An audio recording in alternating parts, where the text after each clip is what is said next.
भाजपा के महाराष्ट्र राज्य महिला अध्यक्ष चित्रा वाघ ने कहा कि 2.5 साल तक लोगों ने फेसबुक की सरकार देखी है, लेकिन अब एकनाथ शिंदे और देवेंद्र फडणवीस की सरकार लोगों के चेहरे पर हंसी लाने वाली सरकार है।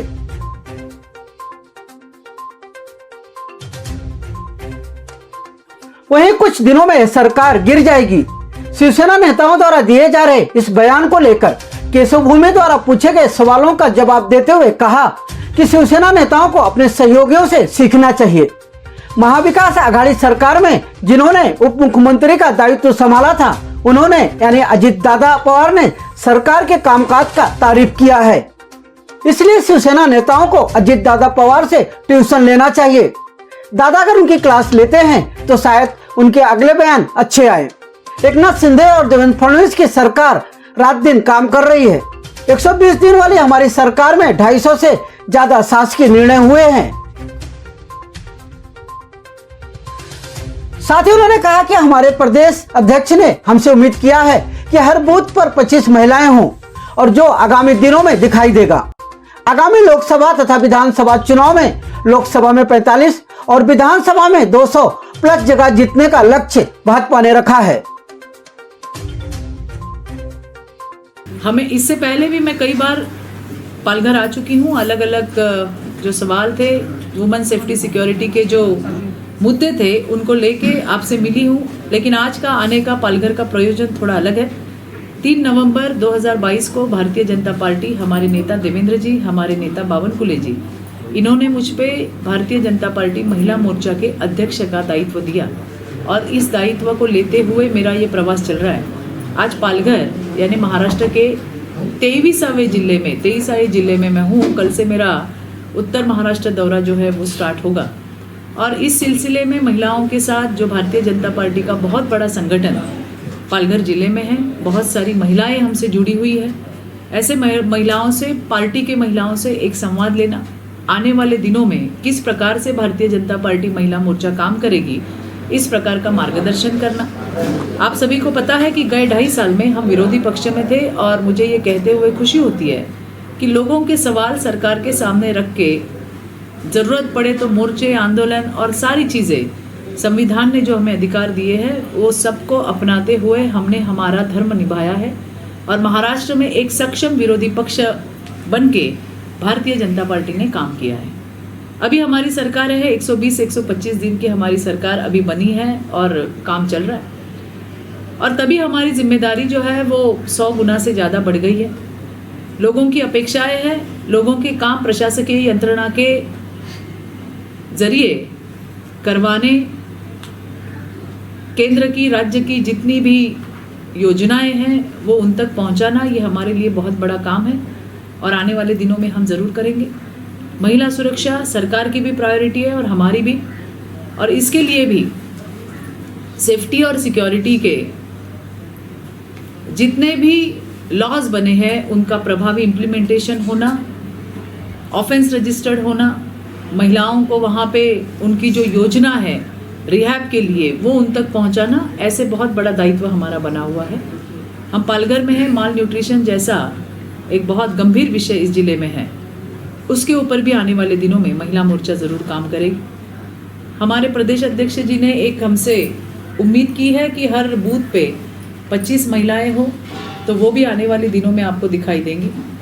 आने वाली विधानसभा हो, लोकसभा हो, विधानसभा में 45 और लोकसभा में 45 और विधानसभा में 200 प्लस जगह जीतने का भारतीय जनता पार्टी का मानस है, और उसमें भी महिला मोर्चा का विशेष योगदान आपको दिखाई देगा।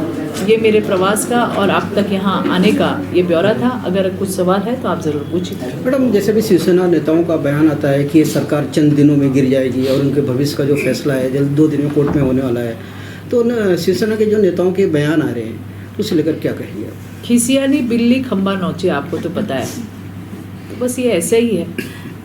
मुझे लगता है कि जो विरोधी पार्टी है उनका काम तो है विरोध करना, लेकिन उन्होंने अपने जो सहकारी है उनसे कुछ सीखना चाहिए। मुझे अच्छा लग रहा है कि जो महाविकास आघाड़ी की सरकार थी, जिसमें जिन्होंने उप मुख्यमंत्री जी का दायित्व संभाला था, वो हमारे महाराष्ट्र के नेता अजीत दादा पवार, इन्होंने ये सभी बातों का इनकार किया है। सरकार बहुत अच्छा काम कर रहा है, जोर शोर से काम कर रहा है। तो ऐसे ये जो सारे अंदाजे जो लगाए जाते हैं, सरकार चलेगी नहीं, सरकार टिकेगी नहीं, जय ऐसा होगा वैसा होगा, उन्होंने साफ इनकार कर दिया। तो जो ये बाकी के लोग हैं शिवसेना वाले, उनकी ट्यूशन जो है वो अजीत दादा ने लेनी चाहिए। अजीत दादा के लिए हमें हाई रिस्पेक्ट है, मैंने तो उनके साथ काम भी किया है। और इसलिए अजीत दादा अगर ये शिवसेना के नेता की ट्यूशन लेते हैं तो हो सकता है कि उनके अगले बयान अच्छे आए। 2.5 साल तक लोगों ने फेसबुक की सरकार देखी है, अभी लोगों के फेस पर स्माइल लाने वाली सरकार है। ये ऑनलाइन सरकार नहीं है, ये हमारे मंत्री, हमारे मुख्यमंत्री, हमारे उप मुख्यमंत्री, हमारे सारे मंत्री लोगों में जा रहे हैं। और विरोधी पार्टी को तो कभी मुख्यमंत्री साहब को मंत्रालय में देखने की आदत ही नहीं है, ना कभी कैबिनेट में देखने की आदत है। तो अभी उनको ये सब नया लग रहा है, क्योंकि 2.5 साल में जो देखा है उससे विपरीत अभी दिख रहा है। मुख्यमंत्री लोगों में है, उप मुख्यमंत्री लोगों में है, सारे मंत्री लोगों में है। तो अभी ये भी कहते हैं कि भाई ये तो मंत्रालय में रहते ही नहीं है, ये तो यहाँ जाते हैं, ये तो वहाँ जाते हैं, ये तो वहाँ जाते हैं। भाई लोगों की सरकार है, लोगों के लिए बनी है, तो हमारे लोग तो काम कर रहे हैं। और ये पहली सरकार ऐसे होगी कि 120-125 दिनों की इस सरकार में 250 से ज़्यादा शासकीय निर्णय हुए कैबिनेट के। पहली बार महाराष्ट्र में एनडीआरएफ का निकष जो है वो बदलते हुए अतिवृष्टि जो हुई है महाराष्ट्र में 2 हेक्टर से 3 हेक्टर की है। इतनी ही नहीं, अतिवृष्टि के लिए जो मदद है वो भी तिप्पट की है, क्या कहेंगे हम, 3 गुना की है। मुझे तो इस बात का अभिमान है कि सरकार ने सबसे पहला निर्णय अगर कोई लिया होगा तो जो स्वातंत्र्य सैनिक हैं उनकी पेंशन बंद करने का काम ये महाविकास आघाड़ी ने किया था, यानी कांग्रेस, राष्ट्रवादी कांग्रेस और उद्धव साहब की सरकार, जिन्होंने इन स्वातंत्र्य सैनिकों का पेंशन बंद करवाया था। पहला निर्णय हमारा हुआ जिसमें हमने वो पेंशन चालू करवाई। ये और इसके जैसे बहुत सारे निर्णय सरकार आए दिन ले रही है, लेकिन कभी टिकली हो, कभी महिलाओं का सम्मान हो, कभी मुमरा हो, कभी और कुछ हो, कभी और कुछ हो, ऐसे सारे मुद्दे रोज आ जाते हैं जो 2-2 दिन तक चलते रहते हैं। ऐसा मेरा कहना है, ये मेरा व्यक्तिगत कहना है कि ऐसे मुद्दों के चलते सरकार जो काम कर रही है, जो सरकार निर्णय ले रही है इस महाराष्ट्र की जनता के लिए, वो कहीं ना कहीं मोड़ने का काम, क्योंकि जो सरकार कर रही है वो तो कोई भी मीडिया एक लाइन की भी नहीं दिखाता कि भाई आज सरकार ने ये निर्णय लिया है। अभी जो शिक्षकों का बहुत बड़ा आंदोलन चल रहा था, वो आंदोलन भी तो सरकार ने उनकी मांगे वहाँ पे जो है पूरी की, वो आंदोलन पीछे हट गया, लेकिन कहीं पे भी उसकी न्यूज़ नहीं आई। तो ये सारी जो बातें हो रही है वो मुझे ऐसे लगता है, अभी आप देखिए ना एसटी महामंडल जिसमें 140 से ज़्यादा लोगों ने आत्महत्या की। आत्महत्या क्यों की? पगार नहीं मिल रहे थे, महामंडल तोटत चाल रहे, महामंडल ये लॉस में जा रहा है, ऐसे महाविकास आघाड़ी के नेताओं ने बोला। अभी सरकार बदल गई और शिंदे फडणवीस सरकार ने वो प्लस में आ गए, तो ये कैसे हो गया भाई? 120-125 इसमें ऐसे कौन सी जादू हो गई? तो जादू ये है काम करने की सकारात्मकता, जो हमारे शिंदे जी में भी है और हमारे फडणवीस जी में भी है। तो ऐसे बहुत सारे निर्णय हैं जो सरकार ले रही है, पर ठीक है, विरोधियों का काम है विरोध करना, तो वो करते रहे, हमें वैसे कोई फर्क नहीं पड़ता। हमारे नेता काम कर रहे हैं, निर्णय ले रहे हैं, और हमारे जैसे लाखों कार्यकर्ता ये सारे निर्णय लोगों तक पहुंचा रहे हैं। दूसरा, कल पूर्व सीएम उद्धव साहब का एक बयान आया था कि जो अगला सीएम होगा वो महिला को बनाया जाएगा, ऐसा का, तो ये कि कानूनी दावपेच के हिसाब से देखा जा रहा है इसे, तो क्या कहेंगे इस बयान को लेकर? अभी महिला हो रही है, अब महिला से पूछ रहे हो तो मेरे लिए खुशी की बात है। अभी है कि उनकी भी एक, क्या कहते हैं हम उसे, हम लोग मराठी में हाउस कहते हैं, तो क्या बोलते हैं हिंदी में उसको?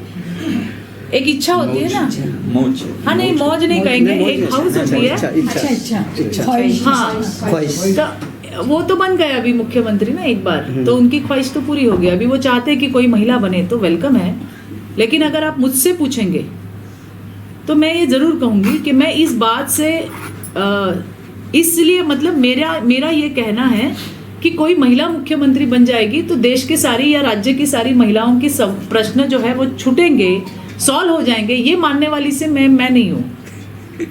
वहाँ पे कोई भी बैठे, चाहे महिला बैठे, पुरुष बैठे, उसने अपनी सारी जिम्मेदारियों का अगर अच्छी तरह से पालन किया तो वो अच्छी बात है। अभी उद्धव जी को अभी पता लग गया होगा कि भाई महिला होनी चाहिए, तभी दे देते तो शायद तभी बन जाती, लेकिन कभी उनको बनना था। तो कोई बात नहीं, अगर अभी अच्छा उनका कहना है कि महिला बनेगी तो अच्छी बात है, लेकिन ये बात कहना बड़ा मतलब ये ठीक नहीं होगा। ये मेरा अपना कहना है कि महिला बन गई उस कुर्सी पे तो सारे सवाल खत्म हो जाएंगे, ऐसे नहीं होता। ये कुर्सी पे कोई भी बैठेगा, उसने अपने जिम्मेदारी से अपने दायित्व निभाने चाहिए, चाहे वो महिला हो चाहे वो पुरुष हो। हम तो जेंडर इक्वालिटी मानते हैं। दूसरा मैडम, अभी नई मुंबई में आपने कल एक चर्च पे आज मुंबई महानगर पालिका ने कार्रवाई किया है और उस पर कई आरोप लगा था, आपने मांग किया था। तो जो महाराष्ट्र सरकार है वो ये उत्तर प्रदेश के इस पे चल रही क्या, जिस प्रकार उत्तर प्रदेश में माफियाओं पर बुलडोजर भी चलता है, कानूनी डंडा भी चलता है। ऐसा है, समाज विघातक जो घटनाएं होती है उसके ऊपर सरकार का दायित्व है काम करना। 4 महीने पहले महिला बाल कल्याण अधिकारी जो नवी मुंबई के हैं, उन्होंने ये एक बेथेल गास्पेल नाम का एक संस्था चलती है जो मिशनरी के द्वारा चलाई जाती है, और महिला बाल कल्याण अधिकारी ने जब वहाँ पे रेड की तो वहाँ पे 45 छोटे बच्चे और बच्चियाँ इनको बाहर निकाला। और जब उनका प्रोसेस है कि जब उन्होंने अब बच्चों से बात की तो तभी बात सामने आई कि उसमें से 3-4 लड़कियों ने कहा कि ये जो पास्टर है इन्होंने हमारे साथ अत्याचार किया है। ये तो अक्षम्य है। पुलिस में गुनाह दर्ज हुआ, नवी मुंबई पुलिस में भी हरकत में आई, गुनाह दर्ज हुआ और वो जो पास्टर है वो जेल में है। अभी इतना अक्षम्य गुनाह घटने के बाद भी वो जो संस्था है उसको कोई सील नहीं लगाया, उसके ऊपर कोई कार्रवाई नहीं हुई। वो संस्था अनधिकृत है, उसके पास कोई परमिशन नहीं है। और जब हम गए थे तो अंदर से एक ताला लगा हुआ था, एक महिला थी जो हमें अंदर नहीं आने दे रही थी, हमारे साथ पुलिस भी थी। मैं और हमारे नवी मुंबई के भारतीय जनता पार्टी के हमारे सारे सहकारी मेरे साथ में थे। और जब हम गए तो हमने उस पुलिस साहब ने उनसे वो ताला खुलवाया, हम अंदर गए तो 2 लड़कियां हमने पाई, एक लड़का हमने पाया। जहाँ पे बलात्कार जैसा अक्षम्य गुनाह हुआ है, जिसके लिए वो पास्टर आज जेल में है, और ऐसी समाज विघातक घटनाएं वहाँ होने के बावजूद भी उस ऊपर कोई कार्रवाई नहीं की गई। अतिक्रमण की नोटिस भी वहाँ पे दी गई थी, फिर भी ऐसे कौन से अधिकारी थे जो ऐसे समाज विघातक कृत्यों को बचाने में लगे थे, उन्हें प्रोटेक्ट करने में लगे थे। इस बारे में हमने नवी मुंबई के जो मुख्य अधिकारी है नार्वेकर साहब, उनके पास भी हम गए और हमने हमारी बात उनके सामने रखी। हम नई मुंबई की जो पुलिस कमिश्नर हैं उनके भी पास गए, हमने हमारी बात उनके सामने भी रखी। और आपने देखा कि किस प्रकार से आज ये अनधिकृत जो वहाँ पे खड़ा था वो वहाँ पे टूट गया है। और ऐसे विघातक जो घटनाएं समाज के लिए अच्छी नहीं है, उनका ज़मींदोज़ होना ही ठीक है। वो जगह जो है वो नवी मुंबई के लोगों की है और नवी मुंबई के लोगों के लिए वहाँ पे कोई अच्छी चीज़, कोई विधायक चीज़ वहाँ पे बनाई जा सकती है।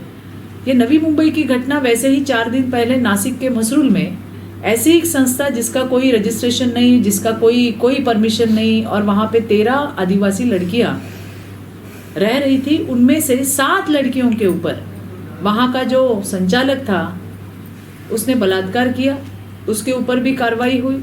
कुछ दिन पहले नासिक के त्र्यंबकेश्वर में भी आत्महत्याग्रस्त जो किसान थे, उनके बच्चों को हम पाल रहे हैं ऐसा दिखा के 4 साल के बच्चे का खून हो गया। तो ये सारी घटनाएं ये दिखाती है कि ऐसे अनधिकृत, इल्लीगल ऐसे संस्था और आश्रम बढ़ रहे हैं महाराष्ट्र में।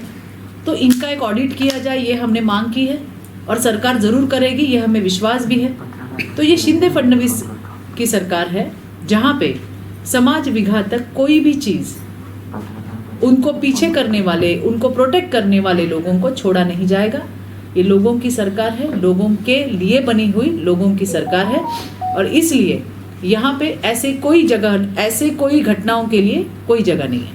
तो हम लोग ये मान के चले कि जिस तरह मुंबई में कार्रवाई हुई है, तो देवेंद्र फडणवीस सरकार या एकनाथ शिंदे सरकार है जो उत्तर प्रदेश मॉडल पे काम कर रही है और आगे भी करेगी इस तरह अपराधियों के साथ। नहीं, मॉडल किसका है? उत्तर प्रदेश में भी अच्छा ही काम हो रहा है, महाराष्ट्र में भी अच्छा ही काम हो रहा है। जहाँ जहाँ पे इस प्रकार की घटनाएं होती है उस पर रिएक्ट होना सरकार का काम है। पिछले 2.5 साल में भी हम यही मांग कर रहे थे, लेकिन जैसे कि आपको पता है सरकार तो फेसबुक पे थी और ये हमारी सरकार है जो लोगों के फेस पे स्माइल लाने का काम कर रही है। ऑनलाइन सरकार थी, अभी हमारे सारे नेता, हमारे मुख्यमंत्री, उप मुख्यमंत्री, हमारे सारे मिनिस्टर सारे लोगों में हैं। पहली बार 120-125 दिन की हमारी सरकार है और इन्होंने जो है, मैंने शायद हो गया वो मुद्दा, तो इस प्रकार की बहुत सारे निर्णय ले रहे हैं। 120-125 दिन में 250 से ज़्यादा वहाँ पे शासन निर्णय हुए हैं, लेकिन वहाँ पे उसकी कोई चर्चा नहीं है, बाकी के मुद्दों की चर्चा है। और ये भी सारे निर्णय लोगों तक पहुँचाना, ये भी हमारी महिला मोर्चा की प्रायोरिटी। मेरा एक आखिरी सवाल है कि आप एक तरफ बोलती कि लव जिहाद के कानून महाराष्ट्र में लागू होने चाहिए, और एक आपका बयान आया जो दिल्ली हत्याकांड हुआ उसमें आप उसको लव जिहाद से अलग मानती हैं, तो इसे लेकर क्या कहेंगे? नहीं, लव जिहाद ऐसा है भाई कि संविधान ने हमें ये अधिकार दिया है, लड़का हो या लड़की हो 18 साल से जब बड़े हो जाते हैं तो उनको किसके साथ रहना है, कैसे रहना है, क्या पहनना है, कौन से धर्म में जाना है, इसका संरक्षण दिया हुआ है और वो उस प्रकार से जी सकते हैं। जिस बच्ची के साथ ये हुआ वो हमारे महाराष्ट्र की बच्ची थी और बहुत ही अमानवीय ऐसी घटना उसके साथ हुई है जिसकी कल्पना उस बेचारे ने भी नहीं की होगी। पढ़ी लिखी थी, 25 साल की थी, और जिस प्रकार से उसका कोई ऐप पे मुलाकात हुई, या आप ही के सभी के माध्यम से जो मेरे पास इंफॉर्मेशन मैं वही बता रही हूँ, और माँ बाप के विरोध के बावजूद भी अपने प्यार पे विश्वास रख के उसने घर छोड़ दिया। उसे भी क्या पता था कि उसके साथ क्या होने जा रहा है। तो इस घटना को तो मैं एक लेसन समझती हूँ कि इससे हमें सबको सीख लेनी है, क्योंकि मैं भारतीय जनता पार्टी के कार्यकर्ता तो हूँ, पर मैं भी एक माँ हूँ, मुझे भी बच्चे हैं। तो ऐसी क्या बात हो जाती है, ऐसे कौन सा गैप आ जाता है कि बच्चे और माँ बाप इनमें कोई डायलॉग नहीं होता या कोई संवाद नहीं होता। तो कहीं हम माँ बाप होने के नाते कुछ कम तो नहीं पड़ रहे, ये सोचने की अभी बारी आ रही है। और क्योंकि वो बालिग थी, क्योंकि वो अपने फैसले खुद ले सकती थी, उसने अपने फैसले लिए जो गलत साबित हुआ। हाँ, लव जिहाद का कायदा हमें चाहिए, लव जिहाद का लॉ हमें चाहिए। वो इसलिए चाहिए कि फोर्सफुली कन्वर्जन, फोर्सफुली यानी ज़बरदस्ती से धर्मांतरण करना, ज़बरदस्ती से बच्चियों को फूस लगा के उनको भगा के ले जाना। हमने देखा है कि बच्चियां बड़े होने का जो एक एज है वो बहुत जल्दी आ गया है। आज 12-13 साल की जो लड़कियां, 13-14 साल की लड़कियां तो प्रेग्नेंट हैं, और उससे कई ज़्यादा कठिनाइयां सामने आ रही है। जो फोर्सफुली कन्वर्जन है, जिनको फोर्सफुली ज़बरदस्ती से धर्मांतरण, ज़बरदस्ती से शारीरिक शोषण, जिनका लैंगिक शोषण होता है, उनको और उनके परिवार के संरक्षण के लिए आज कोई कानून हमारे पास नहीं है।